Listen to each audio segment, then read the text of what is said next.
Muito bom dia, pessoal. Eu sou Fernando Sampaio, diretor da área de Data and Research, ou seja, macroeconomia aqui da For Intelligence. Hoje eu tenho a companhia da nossa economista-chefe, a Thaís Zara, Bom dia, pessoal. e vamos dar uma olhada na situação do consumidor, abordar vários aspectos. Lembro que, como sempre, quem quiser receber os slides que a gente usará como roteiro, é só pedir. E alertar que, excepcionalmente, não teremos oportunidade de esticar um pouquinho para além das 11. Muitos de vocês, talvez como vários de nós aqui, às 11 tem que dar uma olhada no relatório de política monetária. Então, vamos tentar ser mais sintéticos, objetivos, para reservar ainda antes das 11, uns 10, 15 minutos para receber as perguntas, fazer os comentários, assim por diante. O tema desta apresentação foi sugerido por colegas que, no convívio com clientes, recolheram o sentimento de incômodo em alguns dos clientes com contraste entre as estatísticas positivas do mercado de trabalho e um desempenho relativamente decepcionante de vendas. Existe muita heterogeneidade entre as categorias, não é uma regra, né? A gente vai ver nos dados agregados que não há uma crise do consumo, mas algumas categorias estão queixosas, né? Um pouco decepcionadas com os resultados, que têm sido, em geral, muito bons nos últimos anos, justamente porque, como veremos, o mercado de trabalho vem numa trajetória bastante positiva. Quais poderiam ser as pedras no caminho, as cascas de banana? Várias, vamos discutir endividamento, inflação de alimentos e outros elementos. O nosso guia, né, para a gente só mapear o que a gente vai discutir, partimos da evolução da confiança do consumidor nessa apuração da Fundação Getúlio Vargas, e a gente vê que, historicamente, a gente nunca voltou ao otimismo que antecedeu a recessão de 2015 e 2016, né? Durante a recessão, uma queda progressiva muito forte da confiança. Ali para 2016, o início de uma recuperação lenta, né? Sem voltar aos níveis anteriores. Aquele precipício do início da pandemia, depois uma nova recuperação, desta vez um pouco mais rápida a partir de 22, e, recentemente, primeiro uma relativa estabilização, depois um tombo mais moderado, porém significativo, na virada de 24 para 25, e desde então uma tendência levemente ascendente, né, oscilante. Por que tomou esse tombo em 2000 no final, na virada de 24 para 25? Talvez por causa da alta do dólar, talvez por aquele episódio do PIX, da ideia de que haveria uma ameaça às operações do PIX, eventual tributação, etc. E a verdade é que, embora o dólar, então subindo, tenha assustado, depois ele caiu e não houve uma retomada nos mesmos níveis da confiança. A confiança é uma percepção do próprio consumidor, né, sobre a situação atual e sobre o futuro. Tem um componente de situação atual e um componente com o mesmo peso de expectativas. Adiante, a gente vai voltar a essa questão. São os dois fatores que levam a essa trajetória da confiança do consumidor. Lembrando que, como o mercado de trabalho vem bem, né, sobretudo, esse último trecho dessa curva, 25, 26, é um pouco surpreendente. Então, o que a gente vai olhar? Primeiro, renda, né? E renda significa renda do trabalho e de transferências, a gente vai olhar.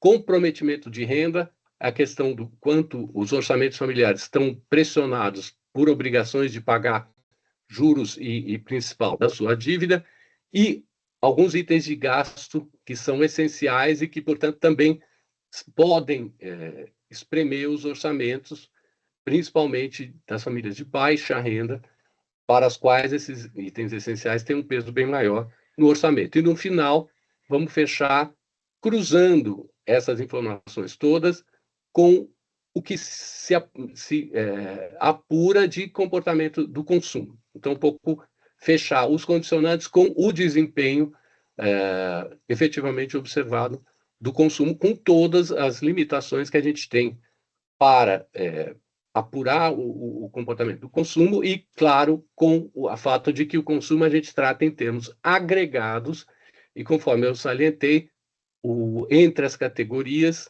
o comportamento é muito longe de ser homogêneo. Então, o consumo em geral pode estar indo bem e alguns itens não indo tão bem ou mesmo indo mal. Isso é verdade sempre porque as categorias estão sujeitas a influências mais específicas do seu mercado, assim por diante. Então, vamos dar uma olhada na massa de renda. O que é a massa de renda? É o dinheiro que flui para o bolso dos consumidores sem que eles estejam se endividando. É o fluxo corrente de renda, é a base para o consumo, principalmente para o consumo de itens que a gente não compra recorrendo ao crédito. A gente compra essencialmente com a renda corrente. Então, à esquerda, a gente vê como a renda relacionada ao trabalho, depois de um tombaço ali em 2021, 2022, vem se recuperando bastante, chamando atenção para o seguinte: alguns de vocês terão estranhado que o grande tombo que aparece nesse gráfico é em 21, né? E, na verdade, o tombo foi mais em 20. Por quê? A gente está, para poder falar de 2026, a gente está trabalhando com os valores acumulados em 12 meses até o mês de março daquele ano, né? Então, por isso, as coisas parecem um pouco deslocadas para frente no tempo em relação àquilo que a gente tem na cabeça. A gente, em geral, está pensando em termos de ano fechado, né? Mesma coisa no gráfico da direita, que mostra as várias categorias de renda não relacionadas ao trabalho, essencialmente são transferências, que tiveram aquele pulo em 2020, que aí aparece mais em 2021, que foi o auxílio emergencial, que começou em abril, né? Então, ele não pega todo o ano de 2020 nessa mensuração, na verdade, ele pega muito mais 2021, por isso esse pulo depois, a redução do auxílio emergencial muito forte, e desde 2023 o mercado de trabalho melhorando bastante e perdão, aí no caso não tem a ver com o mercado de trabalho, aí tem a ver com mudanças que a gente vai ver em cada uma das várias categorias que compõem a renda que não está relacionada ao trabalho, e vamos ver também como evolui o peso relativo desses dois pedaços que compõem o bolo inteiro da massa de renda. Então, aqui a gente está vendo a renda do trabalho. A linha rosa mostra quanto ela vem evoluindo, já descontada a inflação, né? Um momento muito ruim ali na recessão de 2015 e 2016, queda de renda, por queda de rendimento, teve um aumento da inflação muito forte, que corroeu o poder de compra, essa área azul clara, e também queda da população ocupada, relevante, que é recessão, são demissões, um contexto adverso de demanda agregada, derrubando a massa de renda do trabalho. Depois, uma recuperação modesta nos anos de 17 a 19, a catástrofe da pandemia, que tem aí um efeito rendimento que é um pouco esquisito, né? Mas no fundo é porque a perda de ocupações foi mais concentrada nas ocupações com remuneração mais baixa. E, por efeito de composição, nas estatísticas apareceu um aumento do rendimento, mas é muito associado a essa questão, essencialmente associado a essa questão de composição, tanto que depois volta com muita força no momento em que, por causa do aumento da inflação, tem uma perda por efeito rendimento, que esse estalactite azul claro aí, muito significativo, e aí começa a recuperação, né, a partir de níveis baixos, e nos últimos anos, ocupação crescendo bem, um pouquinho mais fraco ali em 2023, mas depois retomando, e agora na ponta sinais de perda de dinamismo, mas ainda é uma evolução positiva, não uma contração da ocupação. E sistematicamente, desde 2022, com a queda da inflação e com o aquecimento do mercado de trabalho, que a gente vai ver um desempenho muito positivo dos rendimentos reais, sistematicamente bem acima da inflação. Tem vários elementos contribuindo para isso, a gente vai ver logo a seguir. Algumas das mudanças no mercado de trabalho têm um caráter mais estrutural, e não é o nosso foco hoje. O nosso foco principal são as questões conjunturais que determinam mudanças mais rápidas. De qualquer forma, é importante salientar que tem coisas de longa duração que estão acontecendo. Uma é uma mudança na taxa de participação, ou seja, a proporção das pessoas que têm idade para trabalhar, porém, quantas delas, que proporção, não está trabalhando e sequer está procurando trabalho, porque quem não procura trabalho não é desocupado, não é desempregado, é inativo, saiu do mercado de trabalho. E na linha azul, a gente vê que a taxa de participação está claramente abaixo do período anterior à pandemia, em que ela vinha subindo devagar. E, essencialmente, são os idosos que provocam isso. O pessoal que está na idade núcleo de trabalhar, 18 a 59 anos, já retomou uma taxa de participação igual ao do pré-pandemia. E, no caso dos idosos, tem questões de preocupação com saúde, que aumentaram muito depois da pandemia, e talvez também o fato de que as transferências aumentaram e, inclusive, a transferência previdenciária.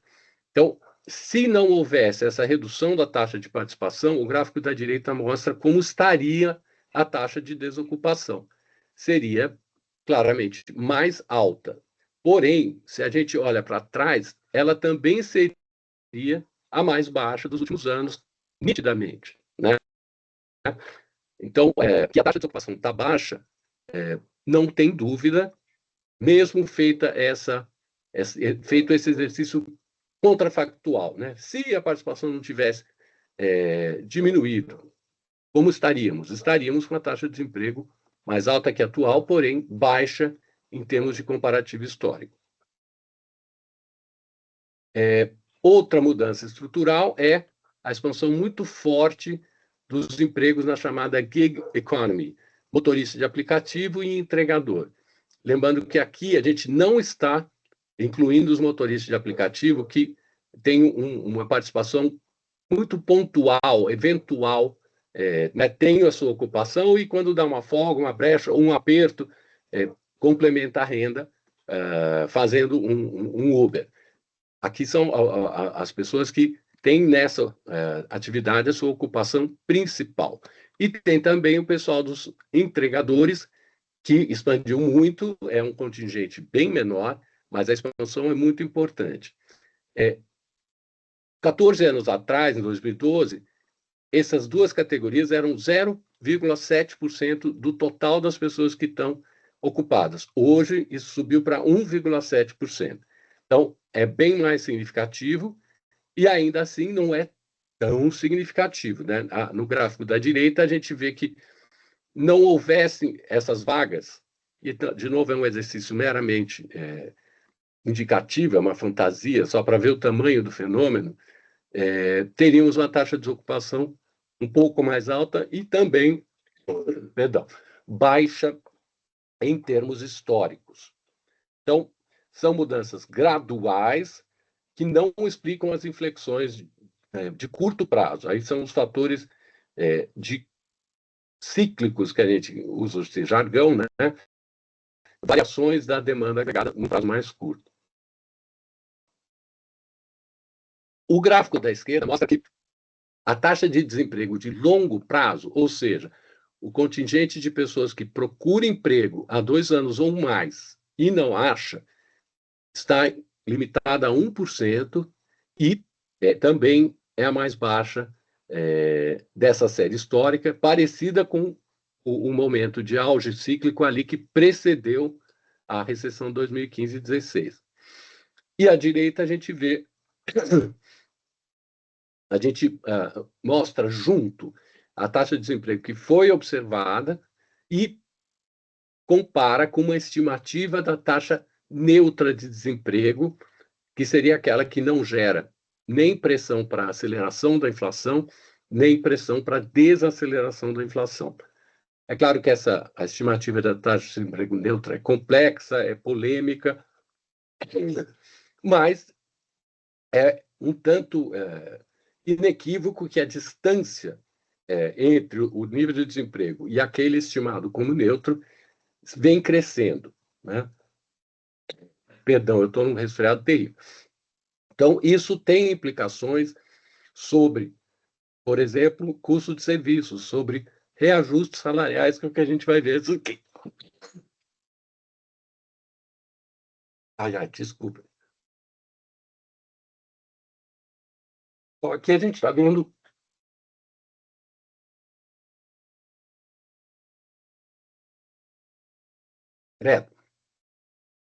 a proporção das pessoas que têm 14 anos ou mais que estão ocupadas. Também é um máximo histórico, né? E uma melhora progressiva. Então, tudo aponta na mesma direção. O mercado de trabalho é uma evolução muito boa. Perfeito. Quer que eu assuma um pedaço aqui, Sampaio? Porque eu preciso me recuperar. Tá ótimo. Tranquilo, sem problemas.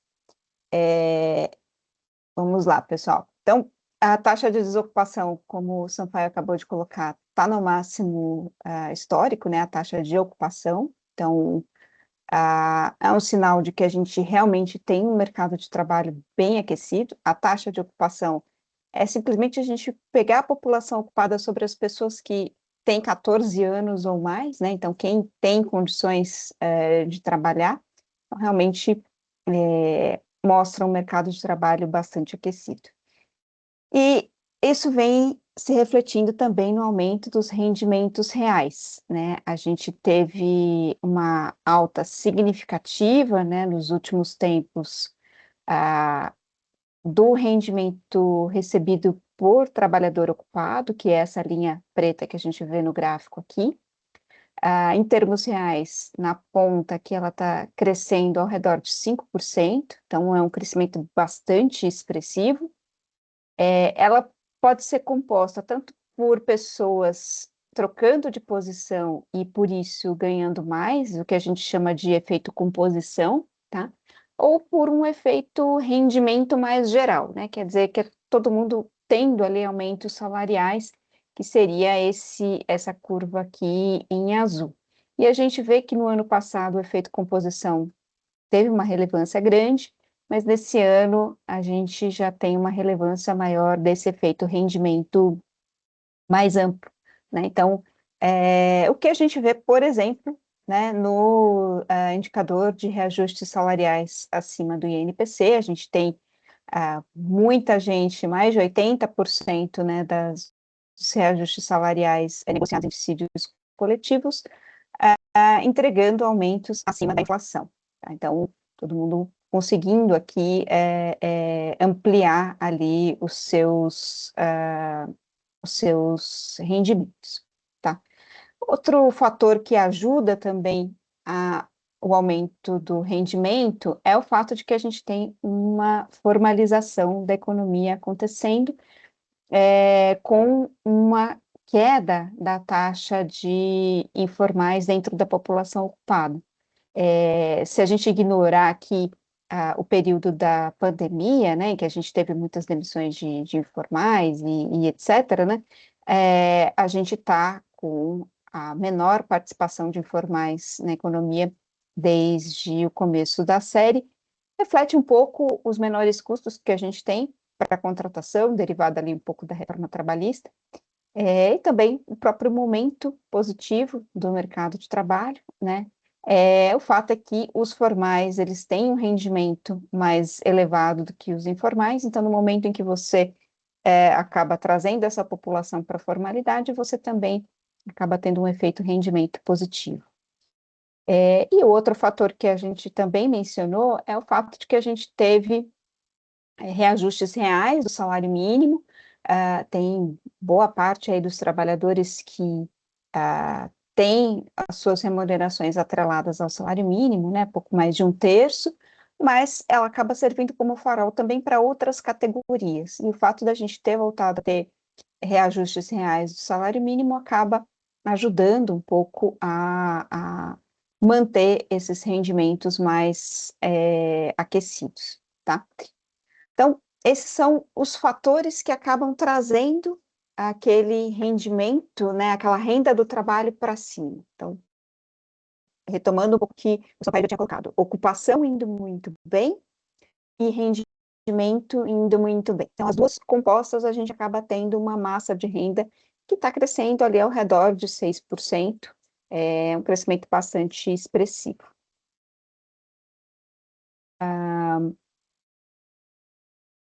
Falando sobre a outra parte, né? Vou tentar retomar. Se Tá eu ótimo. começar a falhar de novo, você está a posto. Obrigado. Imagina. Então, aqui a gente vai detalhar rapidamente o que são as transferências e o seu peso, né? De longe, a maior são os pagamentos de benefícios previdenciários, que a gente vê que seguem em elevação. Houve uma reforma que estancou a tendência de crescimento, né? Então, deu uma infletida nessa curva, porém, a partir da retomada dos reajustes reais do salário mínimo, essa diferença diminuiu.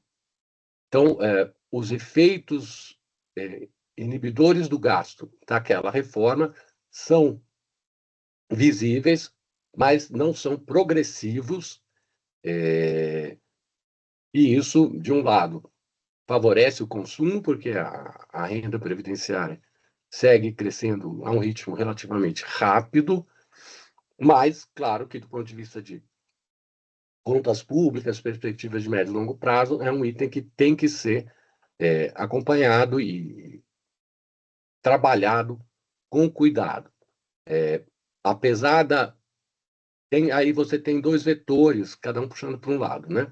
A reforma aumentou as exigências para o acesso, porém, a mudança demográfica é muito rápida, então você tem um contingente muito grande de pessoas chegando na idade em que elas têm condição de acesso. Outra transferência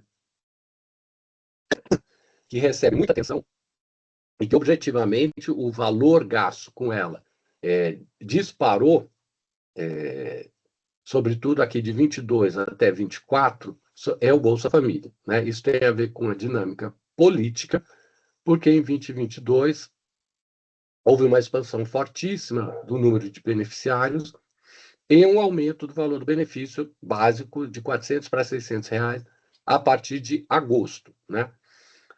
A partir de 2023, começou o processo de tentar disciplinar o número de beneficiários, checar se realmente as pessoas eram elegíveis, etc. Mas também houve ampliação de direitos adicionais por filho, etc. Então, uma no cravo, uma na ferradura. E, desde então, prossegue o processo de pente fino, que estancou o gasto, mas num nível muito superior ao precedente. Em termos de peso no PIB, até 2019, o Bolsa Família custava mais ou menos 0,5% do PIB, agora ele custa mais ou menos 1,5% do PIB. Pensando em despesa, é um valor bem alto. Pensando em poder de compra geral, como a gente vai ver, não é um componente tão alto. Claro que tem um peso desproporcional para a turma de baixa renda, né? Aqui a gente mostra os benefícios de prestação continuada, é um outro item que vem crescendo e cujo montante já se assemelha, está chegando perto do valor do Bolsa Família. Então, também está ganhando mais atenção e existem já medidas tentando disciplinar. Houve em 2022 mudança de regra de acesso, que também acelerou as concessões, e agora, mais recentemente, mais operação de pente fino para tentar disciplinar o acesso, o cumprimento das regras de acesso e moderar o gasto. Somando isso tudo, e tem outros, que é a linha verde lá em cima, que é uma soma de programas menores, né, e que não tem a mesma tendência de crescimento progressivo durante todo esse período. Né? Na ponta, sim, tem um crescimento, por exemplo, o auxílio gás foi ampliado, né?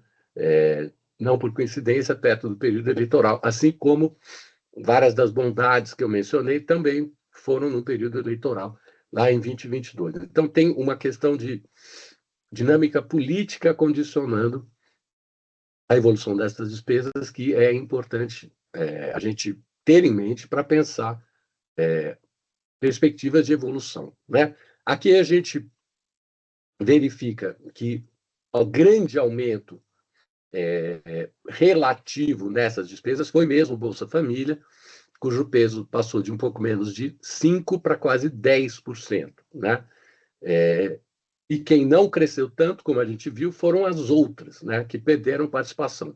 Mas à esquerda a gente vê que, somando tudo, o crescimento foi forte e foi progressivo, lembrando que aquela barra grandona de 2021 foi o auxílio emergencial, um negócio muito grande e completamente excepcional. Podemos seguir.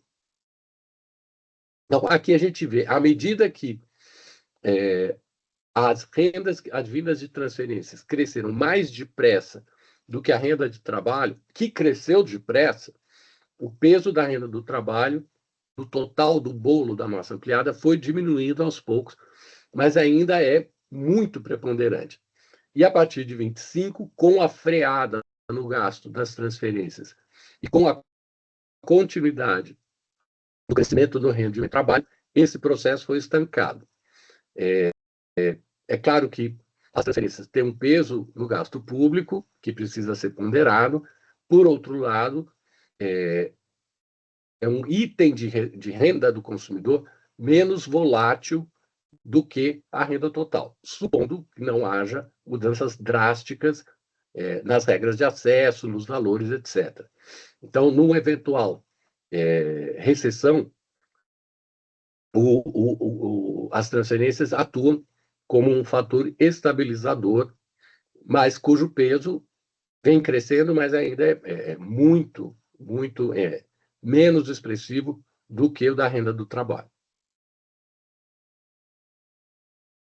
A distribuição de renda tem melhorado por causa do reajuste do salário mínimo, por causa do aquecimento do mercado de trabalho.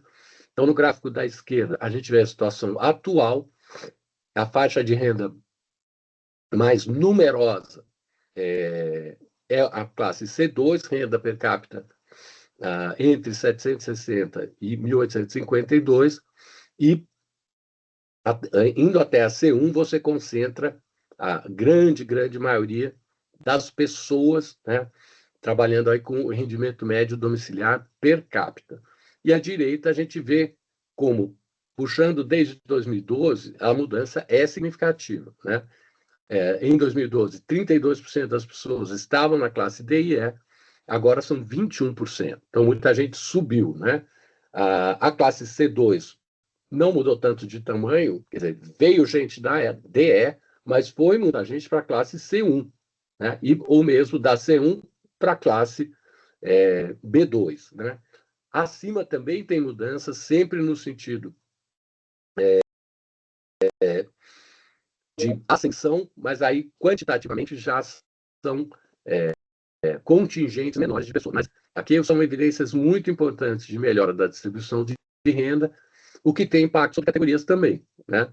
Porque aquela coisa, categorias de entrada no mercado mais favorecidas por esse movimento do que outros tipos de categoria, mas as categorias premium também um público potencial que cresceu bastante. Aí, para raciocinar, lembrando sempre, cada categoria é uma categoria, mas são condicionantes gerais que mudaram com velocidade.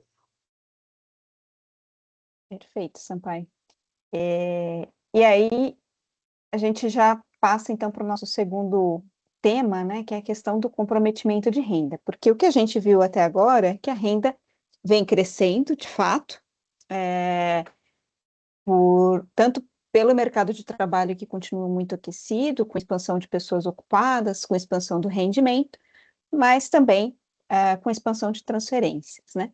E aí, algo que tem acontecido, que de certa forma tem freado um pouco esse movimento, é o fato de termos um comprometimento de renda mais elevado. E aí, para a gente entender esse movimento, vale a pena a gente resgatar um pouco o movimento de bancarização que vem ocorrendo nos últimos anos, tá? É um movimento que decorre das fintechs, de estímulo à competição por parte do Banco Central, a própria pandemia, de certa forma, acabou fazendo com que a gente se movesse nessa direção. O Pix também acabou trazendo ali uma maior bancarização e acesso a serviços financeiros. Então, quando a gente pega, por exemplo, o número de transações com cartão, seja débito, seja crédito ou pré-pago, a gente vê que de 20 a 26 a gente teve um crescimento anual aí da ordem de mais de 12%. Transações com cartão de crédito ali, crescendo mais de quase 11% ao ano. Quando a gente olha que as concessões de crédito mensais às famílias, né, crédito novo entrando no sistema, a diferença entre a curva azul e a curva rosa é cartão de crédito à vista. Então, a gente vê como essa curva aqui acabou abrindo bastante nos últimos anos, né? É claro que uma parte relevante de cartão de crédito à vista é simplesmente meio de pagamento mesmo, né? Aquele que vai ser pago, a fatura vai ser paga no mês seguinte. Uma parte acaba entrando aqui, caindo para crédito rotativo, né? Para ser renegociada, etc. Mas é mais uma evidência de que a gente tem tido uma expansão relevante aqui das concessões do crédito de uma forma geral. Mesmo a curva rosa, né, que é o total de crédito concedido, excluindo o cartão de crédito à vista, ela vem com uma tendência bastante positiva, reforçando essa percepção de que as pessoas têm tido maior acesso a crédito, têm utilizado mais. Outra evidência é o aumento de concessões que a gente teve sobre o consignado privado, né, um programa novo que foi colocado ali a partir do ano passado. A gente vê que o número de, né, o volume de concessões de crédito mensal, ele cresceu muito, né, em relação ao que a gente tinha antes do programa. E quando a gente pega o próprio saldo total de crédito consignado, a gente vê que a parcela que é destinada ali a trabalhadores do setor privado, ela vem crescendo, puxado, né, por esse novo programa. Isso significa que as pessoas estão tendo mais acesso a crédito, e isso significa que as pessoas também estão passando por um período de maior comprometimento da sua renda com o pagamento de serviços da dívida. Tá? Esse gráfico da esquerda, ele mostra justamente qual o percentual da renda nacional bruta das famílias que é gasto com o pagamento, tanto de amortizações quanto de juros. E a gente percebe que ele está aqui no máximo histórico, perto de 30%. Nessa área achurada, a gente vê o que aconteceu com esse comprometimento quando a gente teve o programa Desenrola 1.0, né, o Desenrola anterior.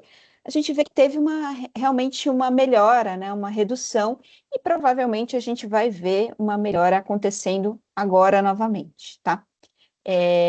Mas vale notar também que, passado o programa, o comprometimento voltou a subir, então é possível que a gente de novo tenha um fôlego relativamente limitado, né, dessa melhora, desse alívio para o orçamento das famílias, tá? Outro fator que acho que é relevante a gente entender é o quanto a taxa Selic acaba sendo importante para essa dinâmica do comprometimento da renda, né? A gente vê aqui uma correlação bastante grande entre taxa Selic, que acaba influenciando as taxas de juros do próprio montante ali de dívida, e o comprometimento da renda.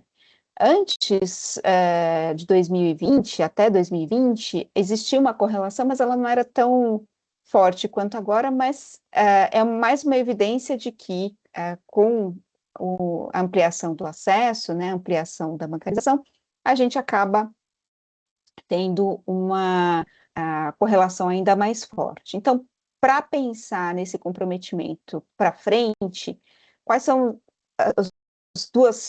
os principais pontos que a gente tem que trazer? O desenrola, que no curto prazo, 6 a 12 meses, né, no médio prazo, vai trazer um alívio. Por outro lado, o que vai acontecer com a Selic? Esse é o outro ponto importante, porque ele pode implicar que a gente volte a ter um aumento do comprometimento da renda, passado aí o alívio trazido pelo desenrolo.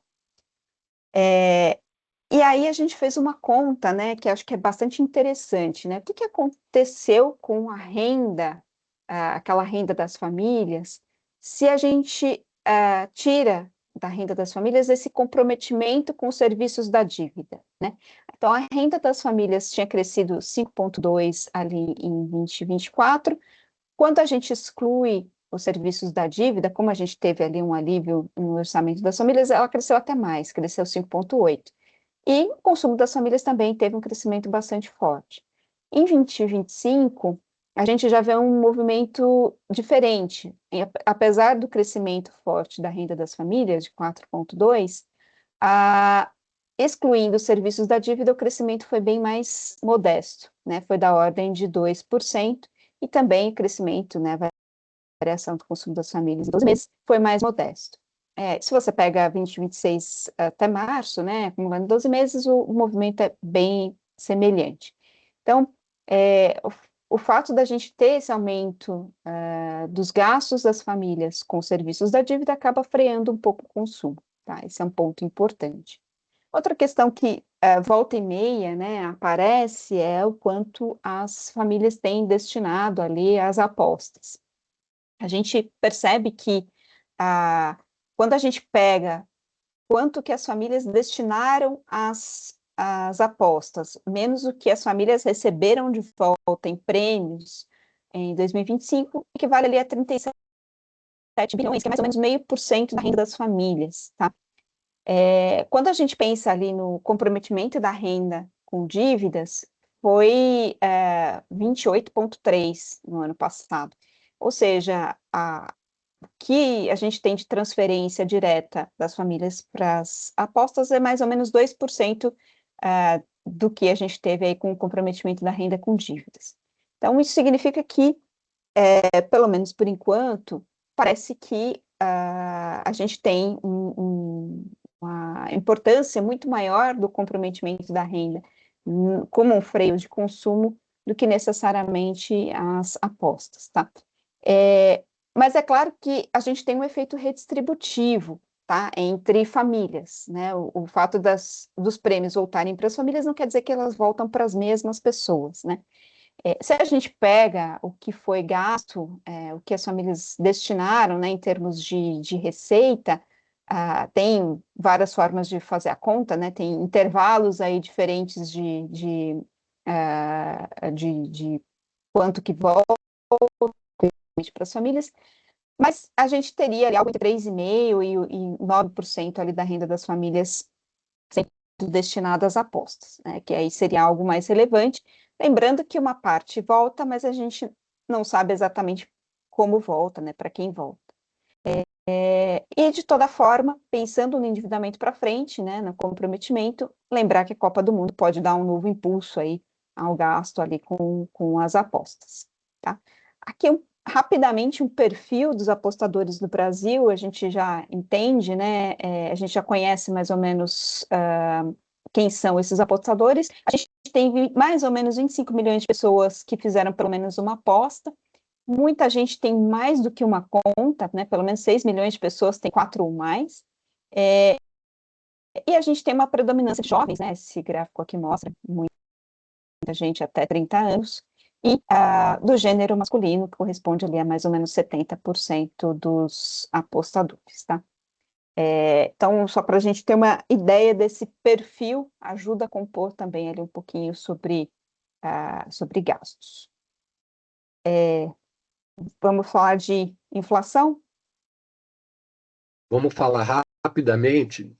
No fundo, a gente aqui tem um olhar que não se concentra na variação mês a mês, porque preço de alimentação, sobretudo alguns itens in natura, tem flutuações muito fortes em prazos muito curtos. Então, isso às vezes concentra a atenção na imprensa, né? O tal item disparou, parará, mas dando uma olhada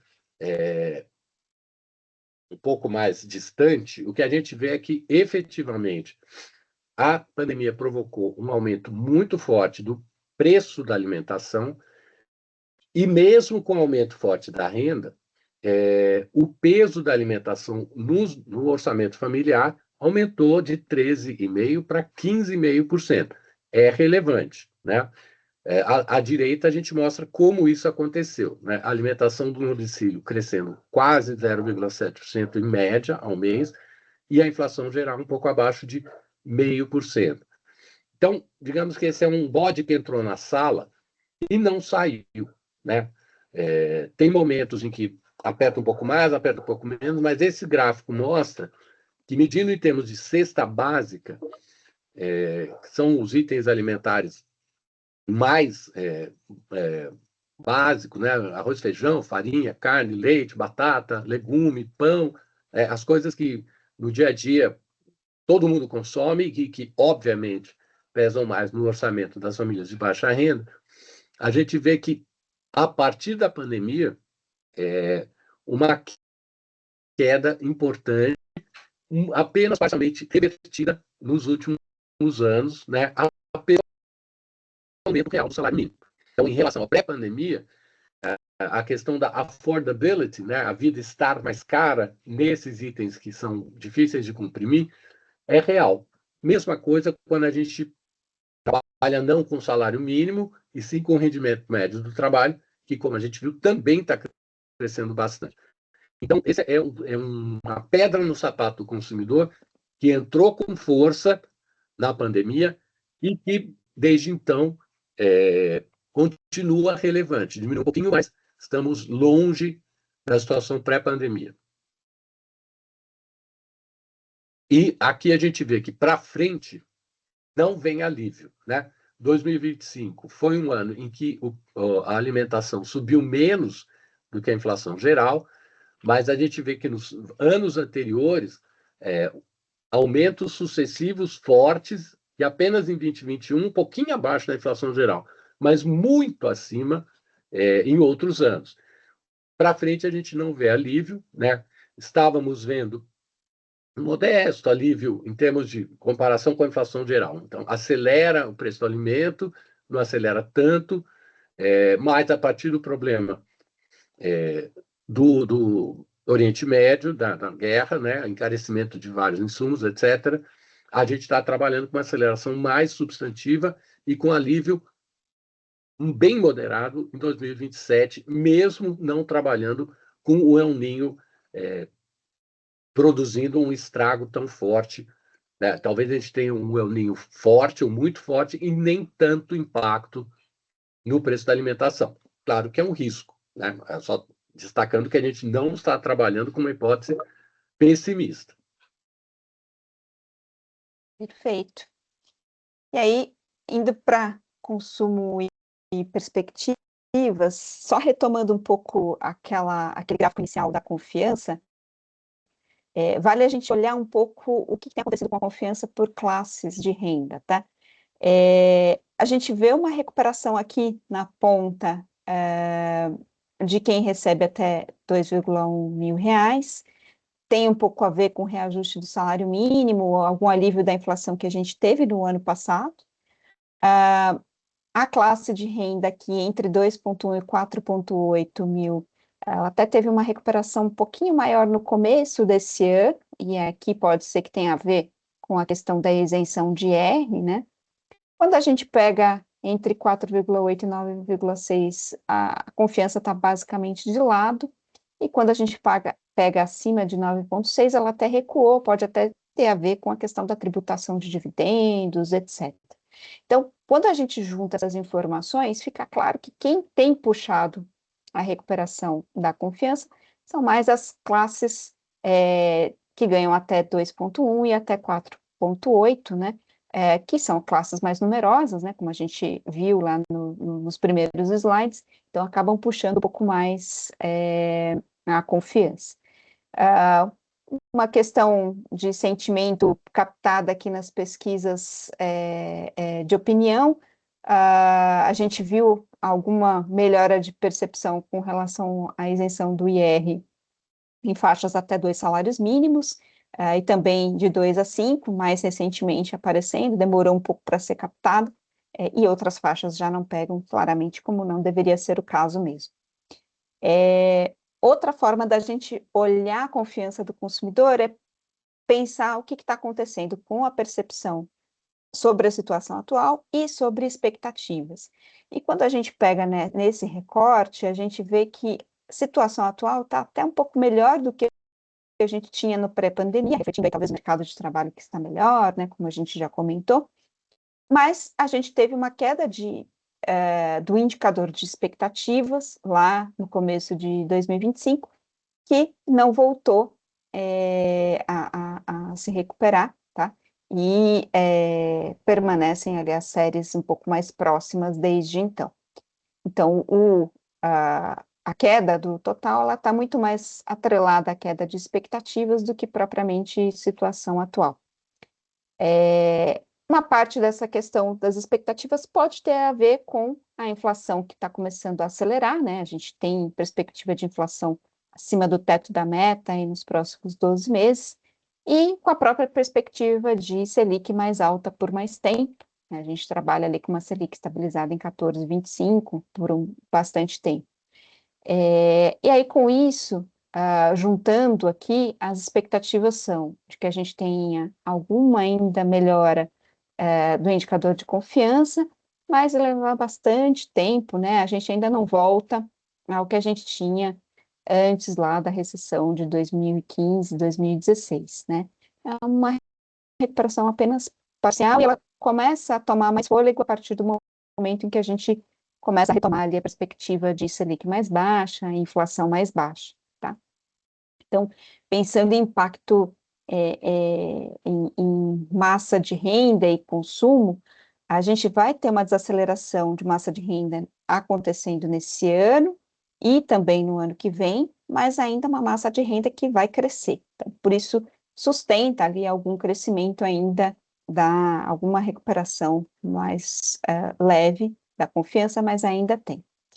E, ao mesmo tempo, quando a gente olha ali as projeções para a receita de varejo, a gente imagina como nesse ano a gente tem um crescimento ainda bastante importante da renda, isso significa que o varejo, que é mais sensível à renda, ainda vai ter um desempenho relativamente bom, bem como o varejo ligado ao crédito, apesar da Selic muito alta. Ambos vão se beneficiar nesse ano dos vários estímulos que estão sendo colocados, tá? Então, os programas para aquisição de veículos, né, o próprio desenrola. Então, a gente tem muitas medidas nesse ano que vão acabar beneficiando essas categorias. No ano que vem, essas medidas já vão perder um pouco de impulso, na verdade, a gente imagina que eles não devem ser retomados, e aí, principalmente o varejo mais sensível a crédito deve sentir os impactos, tanto do fim dos programas, quanto da taxa Selic mais alta, então a gente pode ter até uma pequena retração no ano que vem. Como a renda ainda cresce, o varejo mais dependente da renda ainda tem um desempenho positivo, e a própria redução da inflação acaba ajudando também nesse desempenho. Em termos de consumo das famílias no PIB, a gente tem acho que esse gráfico aqui, ele ilustra bem, né, aquela percepção que a gente tinha, né, de que a gente teve anos muito positivos, né, ali na saída da pandemia, com o consumo crescendo até acima do PIB, até 2024, aí 2025 a gente passa a ter um consumo crescendo um pouco abaixo do PIB, principalmente por esse aumento do comprometimento de renda, que acaba tirando um pouco de tração ali do consumo das famílias, né, como a gente viu. Nesse ano, até o final do ano, a gente tem os programas de estímulos, de certa forma, compensando um pouco a Selic mais alta, então ajuda a manter esse consumo um pouquinho mais elevado. Ano que vem a gente volta a ter o consumo descolando de novo do PIB, crescendo um pouco abaixo do PIB total. E, como prometido, conseguimos reservar aqui 10 minutinhos para as perguntas. Deixa eu encontrar aqui as perguntas.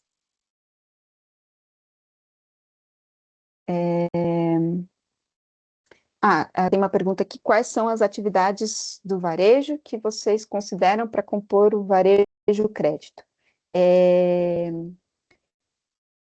Basicamente, a gente considera automóveis, materiais de construção, Móveis têxteis, domésticos.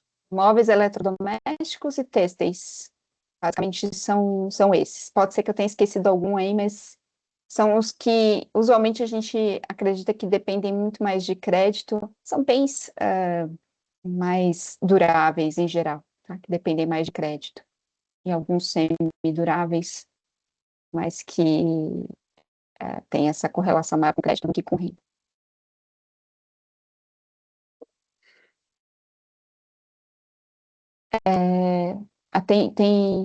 Deixa eu ver se tem outras perguntas aqui. Tem uma pergunta acima que eu tinha passado.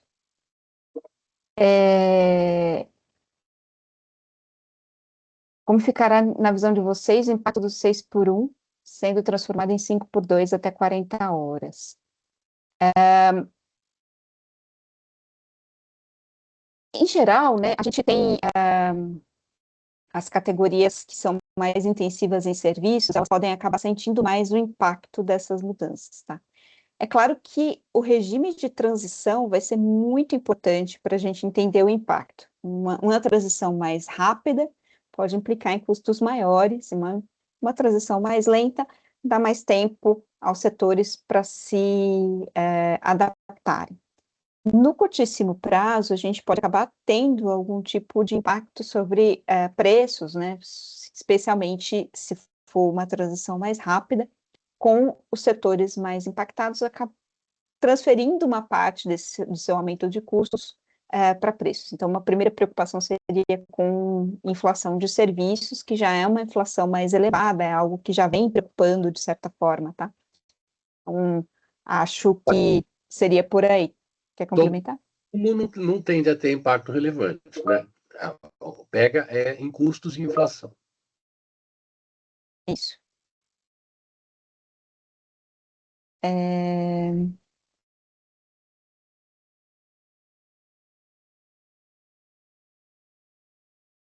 Como que o tarifaço pode afetar a renda das famílias brasileiras? Na verdade, a gente tem uma economia relativamente fechada, e as exportações que a gente tem para os Estados Unidos, uma boa parte delas acabou ficando fora, né, do tarifaço. Então, pega alguns setores, tá? Se a gente tiver a volta ali dos 25%, né, porque ainda estão sendo negociados, pode pegar alguns setores específicos, mas o impacto geral tende a ser relativamente pequeno, tá? Em termos tanto da dinâmica agregada da economia, como para a renda das famílias, tá? Então, acho que o tarifaço, por enquanto, não traz um grande risco para a renda das famílias. Isso, destacando que a Thais está falando em termos agregados, mas para os setores afetados é uma pancada, porque 25% é quase proibitivo, considerando que a imensa maioria dos outros países teve um aumento de tarifa muito menor. Então, é uma perda de competitividade muito importante para aqueles segmentos prejudicados. Mas, no tamanhão da economia brasileira, aqueles segmentos não pesam tanto. Então, temos agregados, não aparece tanto esse fator prejudicial. Exato. Aí tem uma pergunta sobre como a guerra e o aumento do petróleo impactou assim, a inflação e se o arrefecimento das tensões pode trazer perspectivas de melhor. Então, o primeiro ponto, tá? Dessa inflação mais alta de alimentação que a gente mostrou, uma boa parte já aconteceu até agora no primeiro semestre por conta dos aumentos de custos, principalmente de óleo diesel, que acabaram sendo repassados ali dentro de alimentação. Lembrando que óleo diesel é custo da fabricação de alimentos, não só para transporte, tá? Tratores, colheitadeiras, tudo movido a diesel. É claro que os movimentos que foram feitos para tentar conter esse repasse do aumento acabaram moderando o que foi efetivamente visto em termos de aumento de preço de diesel aqui dentro, mas a gente teve um aumento de preço de diesel que acabou chegando aí à alimentação. Então, quando a gente olha aquela inflação mais alta de alimentação nesse ano, tem uma parte que já foi e que tem a ver com a guerra, e tem uma parte que tem a ver com o El Niño e todos os riscos que a gente vai ter mais para o final do ano. Com relação à reversão, no curto prazo, o que a gente vê de preços de petróleo são preços de petróleo caindo até mais rápido do que a gente imagina que vá ser o intervalo que vai vigorar até o final do ano, porque a gente está tendo um desrepresamento dos navios que estavam retidos lá em Hormuz com muito petróleo, então esse petróleo está saindo muito rapidamente, vai, de certa forma, inundar os mercados. Num segundo momento, talvez daqui 20, 30 dias, a gente vai ter esse primeiro petróleo, né, já sendo distribuído, e aí realmente os impactos sobre a cadeia, então vai reativar os poços, etc. Tudo isso leva tempo e talvez a oferta fique ali um pouco mais comprometida. Isso quer dizer que a gente está trabalhando com preços em torno ali de 80 a 90 dólares o barril no terceiro trimestre e volta ali para cercanias de 70 a 80 no quarto trimestre. É um alívio considerável em relação ao que a gente teve há pouco tempo atrás, mas lembrando, aqui dentro o governo promoveu várias medidas que acabaram segurando um pouco esse repasse. Então, tecnicamente, a gente já estaria com preços, né, mais ajustados ao que a gente teria ali em termos de petróleo bruto até o final do ano. Então, tem algum espaço para descompressão, mas muito pequeno, tá? A gente não vê grande melhora aí do ponto de vista de custos de óleo diesel aqui no Brasil tão cedo. Tá?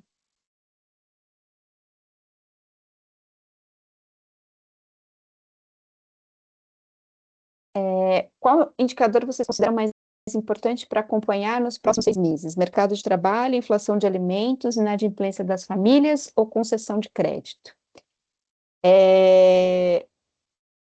Qual deles pode sinalizar primeiro uma mudança no consumo?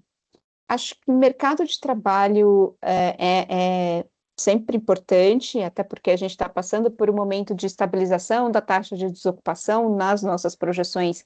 Até o final do ano a gente começa a ter uma pequena retomada para ter um desemprego pouquinha coisa mais alta no ano que vem, então acho que esse é importante. A inflação de alimentos é sempre uma preocupação para as famílias, né, dado o aumento do peso que teve, então também é relevante. E com relação a crédito, acho que o comprometimento de renda é mais importante até do que a própria inadimplência ou a concessão nesse momento. Acho que é o indicador que tem travado mais aí o repasse desse aumento de renda para consumo. Não sei se você quer complementar, Sampaio. Não, acho que é isso. Acho que essencialmente é isso. Dado o crescimento do endividamento e comprometimento de renda em um cenário de mercado de trabalho muito aquecido, tem se ventilado sobre uma possível crise de crédito ou é algo muito distante ainda? Por enquanto, a gente tem tido um aumento muito rápido de inadimplência, mas esse aumento de inadimplência está muito relacionado à forma como a inadimplência é medida. A gente teve uma mudança de regras de como a inadimplência é calculada em janeiro do ano passado, que, de certa forma, poluiu um pouco a comparação, então torna mais difícil a gente entender. O Banco Central tem divulgado medidas, essa medida de inadimplência, na mesma forma como ela era feita antes, para a gente conseguir comparar. E quando a gente olha essa medida do Banco Central, a gente vê que ela tem crescido, mas não tanto, ela está mais próxima ali do que foi o pico em 2023, tá? Então, talvez um ponto de preocupação seria realmente uma virada mais rápida, mais abrupta do mercado de trabalho. Isso sim poderia trazer uma preocupação mais forte com a inadimplência. Por outro lado, a gente teve durante o Desenrola 1.0 uma melhora bastante consistente da inadimplência por mais tempo. De fato, foi um indicador que mostrou efeitos mais duradouros do Desenrola. Vamos ver como vai ser agora no Desenrola 2.0, né? Pode ser que com a taxa Selic ainda mais alta, esses efeitos durem um pouco menos, mas o programa do governo pode ajudar aí um pouco a conter eventual mudança aí de direção mais abrupta de inadimplência.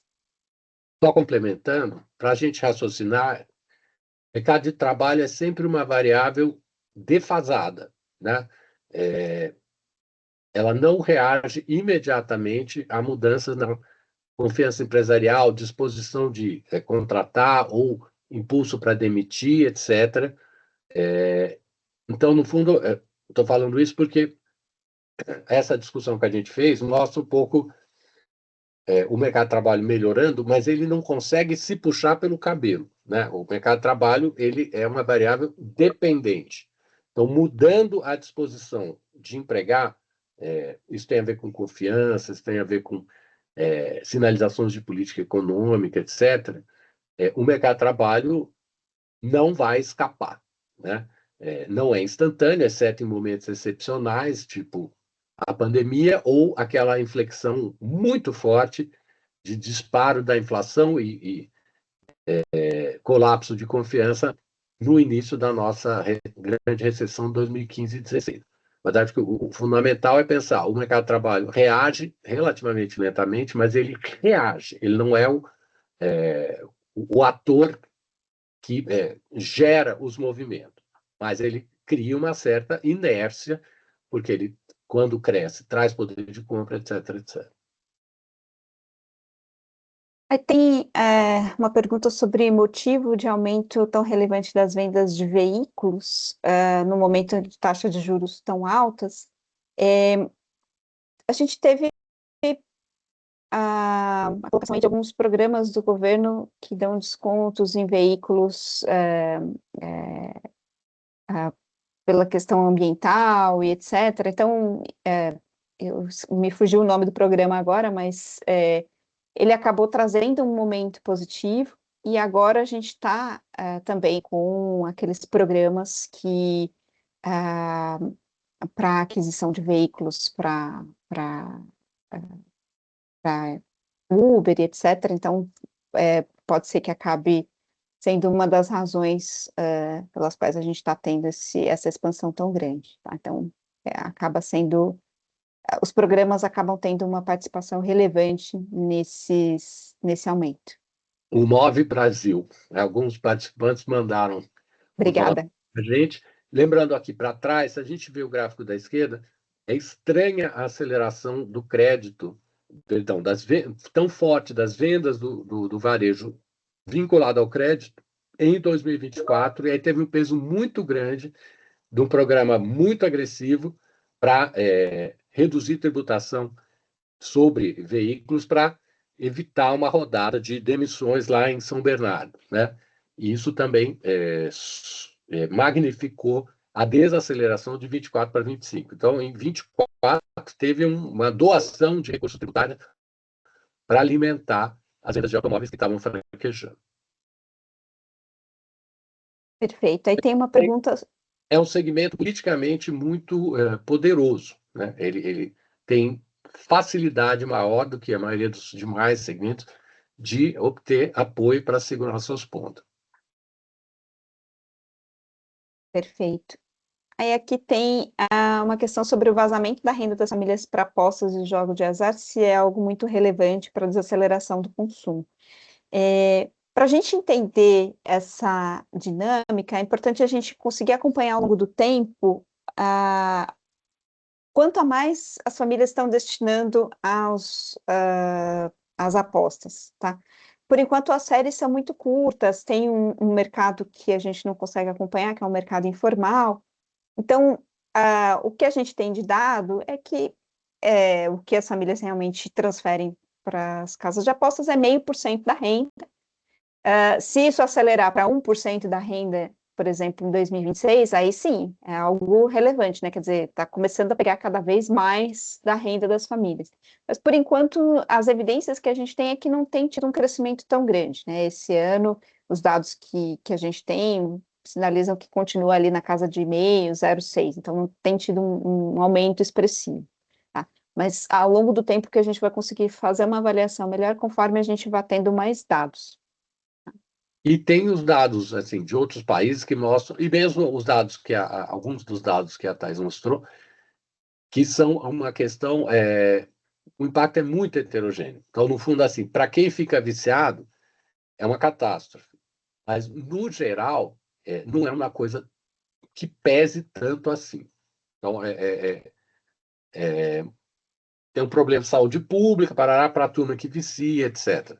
Mas, olhando novamente, o conjunto dá uma diminuída no peso desse fator. Para quem viciou, é um negócio brutal.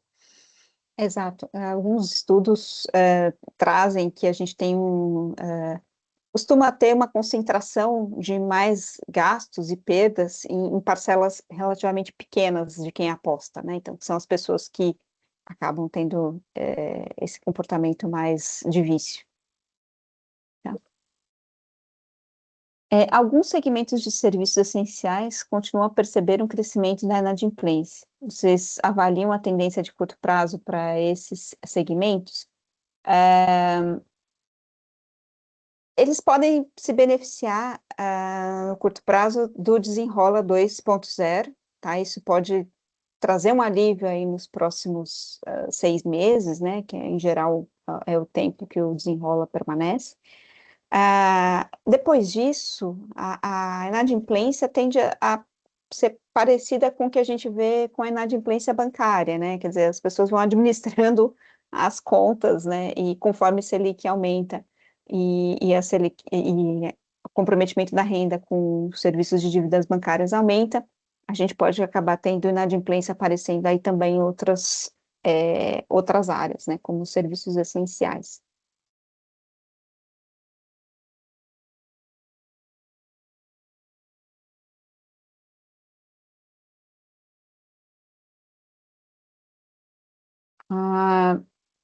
Então, tem uma pergunta sobre com a manutenção da taxa de juros e nível de endividamento atual, se o incremento dos gastos das famílias não aumenta devido à crise de confiança e endividamento. Então, na verdade, no curto prazo, a gente tem um alívio pelo Desenrola, pelos programas, então, isso providencia aí um 2026 ainda relativamente bom, né? E aí, em 2027, a gente tem uma desaceleração do consumo por conta do endividamento mais alto e da taxa de juros mais alta. Então, é um dos componentes que nos leva a projetar uma desaceleração modesta do consumo e uma desaceleração da renda, né? Está implícito aí também alguma resposta de política econômica, dada a pressão inflacionária, em parte associada a um mercado de trabalho bastante aquecido. É claro que aí a gente entra em terreno especulativo, projetar isso, quais são os ajustes, etc. A gente não sabe exatamente, mas qualitativamente a gente avalia que algum freio virá, porque é difícil segurar a inflação sem algum tipo de freio. E aí a gente... Para além dos juros altos que já estão aí, né?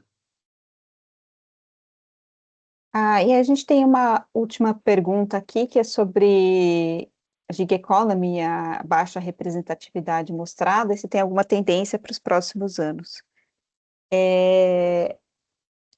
Acho que se a gente pensar no quanto ela já cresceu nos últimos anos, né, ela teve uma expansão relevante. Então, a participação dela passou de 0,7% da população ocupada para 1,7%, mas uma população ocupada que está crescendo e bastante, né? Então, lembra daquele nível de ocupação que está no máximo histórico.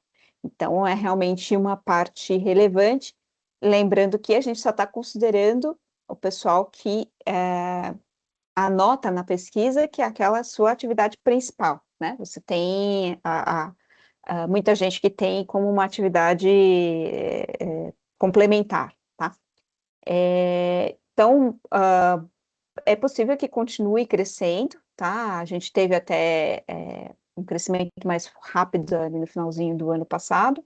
Em algum momento, provavelmente vai ter alguma estabilização, mas pensando em 2026, pelo menos 2027, provavelmente a gente ainda vai ter um crescimento ainda forte aí da gig economy, né? Ainda mais com todos os programas de governo que, de certa forma, têm incentivado, né, a aquisição de veículos, etc. Então, acaba ajudando também, fortalecendo um pouco a criação de vagas aí nesse segmento.